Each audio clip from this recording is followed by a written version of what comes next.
రాత్రి కల్కి సినిమాకి వెళ్ళాను. పొద్దున్నే 2 అయింది వచ్చేసరికి. అనుకొని లేచి స్నానం చేసి మళ్ళా నిద్ర వస్తుంది పూజ చేసుకున్న తర్వాత. ఆ కల్కి సినిమాలో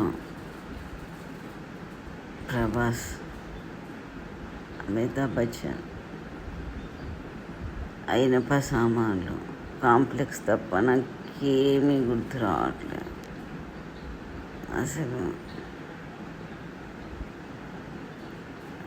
నిద్రలో కూడా కాంప్లెక్స్, అయినప్ప సామాన్లు, గొడవలు ఇవే గుర్తొస్తున్నాయి. నిద్ర వస్తుంది ఫ్రెండ్స్ అనుకుంటా.